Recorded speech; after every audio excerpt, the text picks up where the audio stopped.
ہے۔ عالمگیر خان کے والد کا شوروم دھماکے والی جگہ کے قریب موجود تھا، جو وہاں اس وقت موجود تھے جب دھماکہ ہوا۔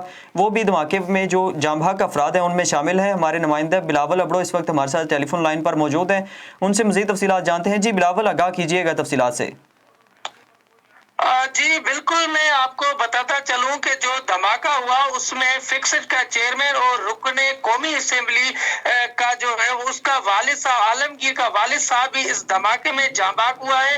اور یہ جو واقعہ ہوا اس کے ساتھ ان کی ایک شوروم بھی بتائی جاتی ہے جہاں سے ان کا وہ کاروبار تھا، لیکن اس دھماکے میں فکسڈ کا چیئرمین جو ہے رکن صوبہ قومی اسمبلی عالمگیر خان کا والد صاحب بھی جاں بحق ہوا ہے۔ اور مزید آپ کو یہ بھی بتاتا چلوں کہ صوبائی وزیر ناصر شاہ نے بھی وہاں پہ میڈیا ٹاک کی ہے، اور اس کے ساتھ S S P, D S P اور جو مقامی تھانہ ہے اس کے ایس ایچ او اور بھاری تعداد میں وہاں پہ نفری بھی موجود تھی، رینجرز کی بھی نفری موجود تھی۔ اس کے ناصر شاہ کا یہ کہنا تھا کہ ہم اس واقعے کی شاف شفاف تحقیق کرائیں گے۔ اس کے ساتھ ساتھ یہ بھی آپ کو بتاتا چلوں جو جاں بحق ہو گئے ان کی تعداد بھی 12 ہو گئی ہے، اور زخمیوں کی تعداد جیسے جیسے موصول ہوگی ہم اپنے بتائیں گے۔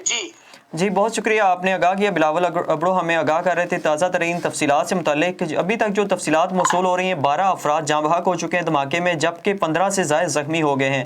تازہ ترین جو اطلاع جس سے متعلق آپ کو آگاہ کر رہے تھے، جو ایم این اے ہیں پاکستان تحریک انصاف کے، ان کا پاکستان تحریک انصاف سے تعلق ہے عالمگیر خان صاحب، ان کے والد صاحب کی بھی اس دھماکے میں جاں بحق ہونے کی اطلاعات موصول ہو رہی ہیں۔ وہ بھی ان کا شو روم اس دھماکے کی جگہ کے بالکل قریب موجود تھا، وہ وہاں پر موجود تھے جب دھماکہ ہوا، تو اس میں ان کے بھی جاں بحق ہونے کی اطلاعات ہیں۔ یہ تھی A1 کی تازہ ترین۔